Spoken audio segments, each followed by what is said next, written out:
بسم اللہ الرحمن الرحیم۔ السلام علیکم دوستوں۔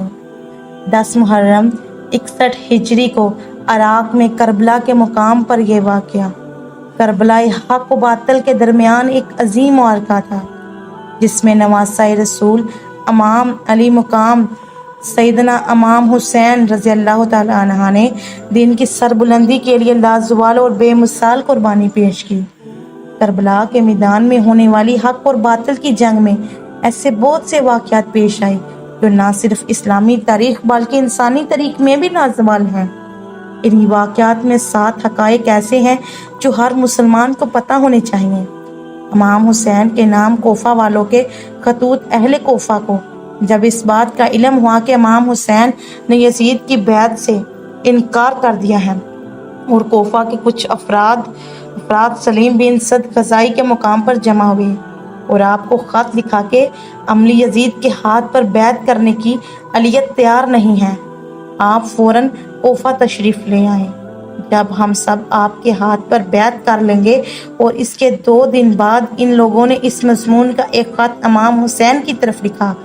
چند دوسرے خطوط بھی آپ کے پاس بھیجے جنہیں آپ کو کوفہ بلایا گیا۔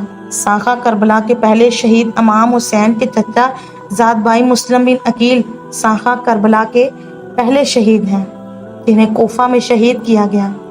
امام حسین نے اہل کوفہ کے خط ملنے کے بعد مسلم بن عقیل کو اپنا سفیر بنا کر کوفہ روانہ کیا تاکہ وہ کوفہ کے حالات کا جائزہ لے کر حسین کو آگاہ کر سکے۔ امام حسین کے ساتھ کوئی فوج نہیں تھی۔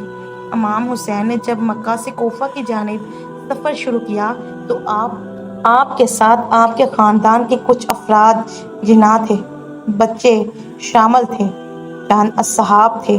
امام حسین کا کوفہ کی جانب سفر اہل کوفہ کی دعوت پر تھا۔ آپ کا یزیدی فوج سے جنگ کا کوئی ارادہ نہیں تھا۔ زرق شاعر سے ملاقات وادیہ تعلیم سے سفر کے جب امام علی مقام کا قافلہ عدی اور صفا پر پہنچا تو مشہور شاعر اور زرتکاب کی خدمت میں حاضر ہوا۔ امام حسین نے فرزند شاعر سے پوچھا، کوفہ اور کوفہ والوں کی کچھ خبر ہے تو مجھے دو، جس پر شاعر نے کہا، کوفیوں کے دل آپ کے ساتھ ہیں اور ان کی طلبگاری یزید کے ساتھ ہے۔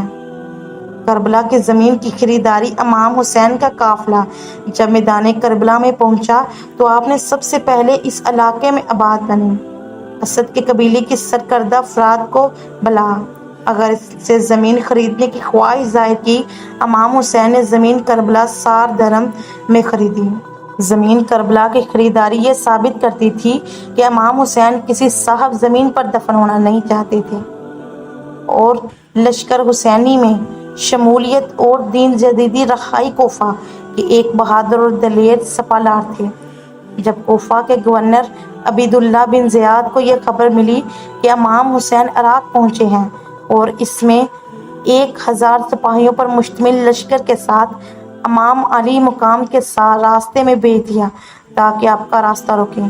صبح عاشور نے جب یہ واقعہ دیکھا کہ یزیدی فوج امام حسین کو قتل کرنے کے در پہ ہے تو وہ یزیدی لشکر سے نکل کر لشکر حسینی میں شامل ہو گیا اور شجاعت و بہادری سے لڑتے ہوئے امام علی مقام کے مشن پر اپنی جان نچھاور کر دی۔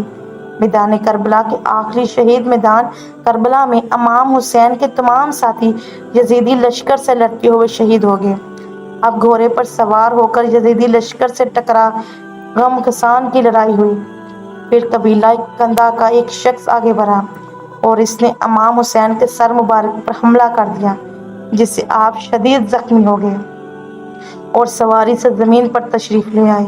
اس کے بعد شمر اپنے 10 آدمیوں کو ساتھ لے کر آپ کی طرف بڑھا، آپ کا سر اقدس تن سے جدا کر دیا۔